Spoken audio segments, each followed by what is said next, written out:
From Wish TV and the All Indiana Podcast Network, this is the News 8 Daily 8 Podcast, a Wish TV News 8 update. Hi, this is Hannah Mordeau, and this is your News 8 Daily for Monday, April 28th. And it's going to be a really nice day ahead, mostly sunny, going to be very warm. We're going to get into the low 80s, but this is going to be your pick of the week when it comes to the weather. We kind of get a little worse for Tuesday. We have severe weather possibilities on Tuesday and then rain mostly the rest of the week.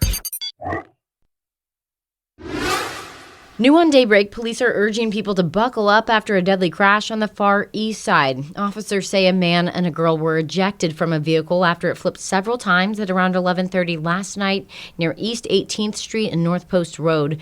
We don't know the girl's age, but police say she is seriously injured and the man died. Investigators say their car crossed the middle lane, struck another vehicle, and flipped several times. Then officers found the pair laying in the road.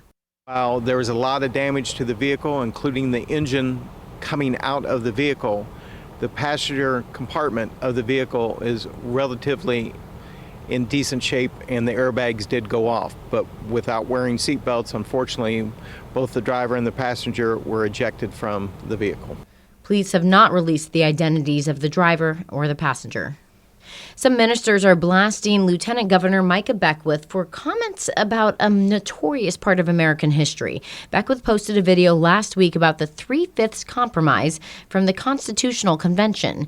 News 8's Hernan Gutierrez shows us what local clergy members want from Beckwith and Governor Mike Braun. Lieutenant Governor Micah Beckwith posted a video on social media calling the 3/5 compromise a great move. Comments some black faith leaders consider racist. He was trying to support his base, demonstrating that he is a racist to them, and we receive it that way. Lieutenant Governor Micah Beckwith is under fire for this video in which he says the 3/5 compromise did not discriminate against black people held as slaves in the United States. This was a great move by the North to make sure that slavery would be eradicated in our nation. They think the 3/5 compromise was something that was a scourge on black people. That's not what it was. Reverend David Green and the group Concerned Clergy of Indianapolis say Beckwith's remarks are offensive and historically inaccurate. It's appalling that someone who calls himself a youth pastor would be saying to anybody that's 3/5 of a person is appropriate. Dr. Clarissa Myrick Harris White, an historian with Morehouse College in Atlanta, says the 3/5 compromise codified the institution of slavery into the U.S. Constitution. It wasn't a move to eradicate it. The slave states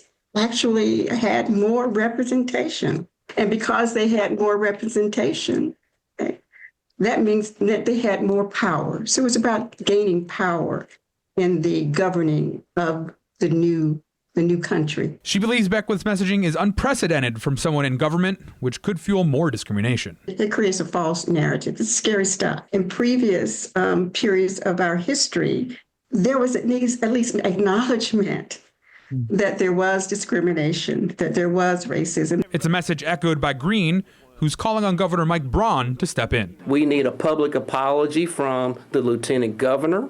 We need statements from our governor saying, yeah, I do support diversity. I'm not a racist. News 8 has reached out to Micah Beckwith and Governor Mike Braun's offices. They have not responded to our requests for comment. I'm Hernan Gutierrez for Wish TV and WishTV.com. iTeammate will press for more information today about 2 shootings by local law enforcement officers. The more recent happened last night in Lawrence, near 47th and Richard. Police at the scene tell us it started with a call that someone had a gun. It ended with gunfire between police and the person. Investigators are not releasing the person's name at this point, but are calling them a suspect. Police are not saying what led to the gunfire. The officer tells us that the wounded person is stable and no officers are hurt.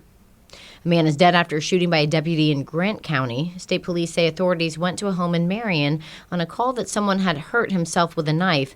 Police say they found Derek Morgan bleeding from his neck. They say he ignored their commands and charged at a deputy. The deputy fired, killing him. State police say the deputy is now on administrative leave, which is standard procedure. Switching gears to basketball and Pacers watch, Indiana is 1 win away from taking the opening round of the playoffs, and the Pacers never trailed last night in Milwaukee. Miles Turner with 23 led a very balanced attack. 129-103 was the final, as Indiana now leads the series 3-1. The win means the Pacers have a chance tomorrow to knock the Bucks out of the playoffs for a second straight year. News 8's Andrew Chernoff is in Milwaukee this morning. He was at last night's game, and what a night it was. What a night indeed. And I'll tell you what, the Indiana Pacers last night, I think, were feeling a little upset about what happened on Friday in Game 3. Indiana never trailed last night in their Game 4 victory over the Bucks, and obviously winning by 26 points, a huge margin, making a big statement now, just 1 win away from advancing to the second round. Scott, you mentioned the balanced attack. This Indiana Pacer team last night had 8 players score in double figures. In fact, it's only the second NBA team since the year 2000 to have 8 guys score in double figures in a postseason game. After the game, the guys clearly excited about what happened, but they're not taking their eye off the ball yet because they still understand there's one game to go. We're the kind of team that needs a lot of heroes. That's the way we're built. We're built on depth. We're built on camaraderie, a connected spirit. We were more connected tonight. We needed to be. I thought we responded the right way today. Came out in the third quarter with the right energy, the right attitude, and we're able to get a win tonight. Man, just the power of moving the ball, man. I think, after watching the film of the third quarter last game, I think that we didn't necessarily take bad shots, but this wasn't our brand of basketball. You know what I mean? I think that we did an amazing job of moving the ball tonight, and when the ball hums like that, great things happen for us. Playing at home, a chance to close out the series in front of the home fans back there in Indy. Just the excitement to have that opportunity. Yeah, I love our fans. I could go on and on about how amazing they are. Our building is such a hard place to play at because of them, and we need them to make a run.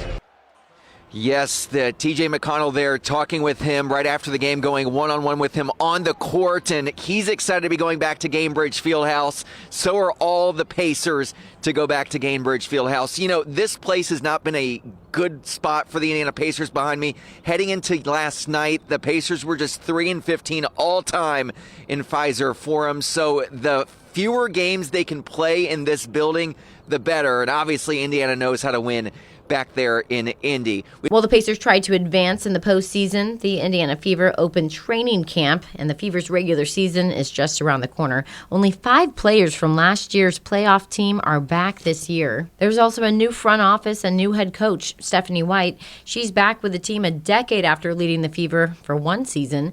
Leah Boston says the day one atmosphere is promising. It was great. I think the energy was high. It was great to get in the gym and have everyone under the same roof working together. Super fun, great energy, and we were hitting a lot of shots. The Fever open preseason play at home this Saturday against the Washington Mystics. New on Daybreak, the Vatican says the conclave to choose the next pope will start Wednesday next week, May 7th. The church has closed the Sistine Chapel to visitors to prepare it for the process in which the cardinals will elect the next leader of the Catholic Church. Weekend services for Pope Francis included a funeral in St. Peter's Square that brought in world leaders and hundreds of thousands of other visitors.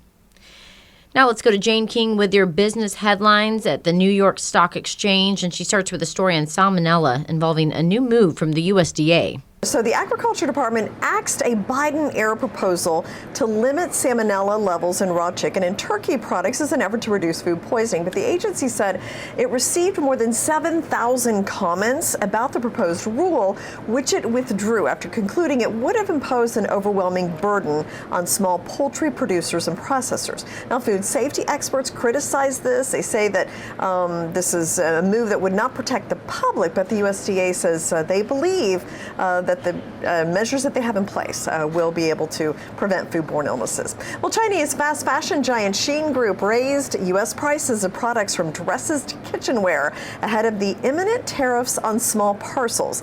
The average price for the top 100 products in beauty and health increased by 51%. Now, for home and kitchen products and toys, the average jump was 30%, but there was a massive 377% increase in the price of a 10-piece set of kitchen towels. Women's clothing, the average rise was 8%. JP Morgan Chase and Citigroup are stockpiling cash to cover future losses. Synchrony Financial is embracing stricter lending standards, and U.S. Bancorp is marketing more to wealthier customers. So all of this in response or in kind of a preemptive mood as some of these financial companies think we could be headed for a slowdown. Now, consumer spending does remain strong overall, but there are some signs of distress, such as rising delinquencies. And LinkedIn's latest workforce confidence survey shows more than half of U.S. job seekers have been on the hunt for 6 months or longer. Workers in certain jobs, though, have been searching for half that time. Sales professionals looks like are having an easier time finding jobs. So they say they've been looking for 3 months or less. That's followed by program and project managers and researchers. 2/3 of job searchers, though, in marketing say they have been looking for 6 months already. Well, stocks had a positive week last week. We're still on track for a down month of April, though. We're way off the lows that we saw mid-month. Microsoft, Amazon, Apple, Meta all report earnings this week. We also have a jobs report on Friday, so very busy week ahead. And before all that, we are looking just a slight bit lower for the start today. Live from the New York Stock Exchange, I'm Jane King. This has been your News 8 Daily from Wish TV. I'm Hannah Mordeau. Watch us on Wish TV and wishtv.com. This is the News 8 Daily 8 podcast, a Wish TV News 8 update on demand. For even more, on demand and on the go. Connect with Wish TV on Facebook at wishtv.com and on the free Wish TV mobile app. Thank you for listening. And be sure to like, subscribe, and follow this podcast for updates every weekday morning on the All Indiana Podcast Network and wherever you get your podcast.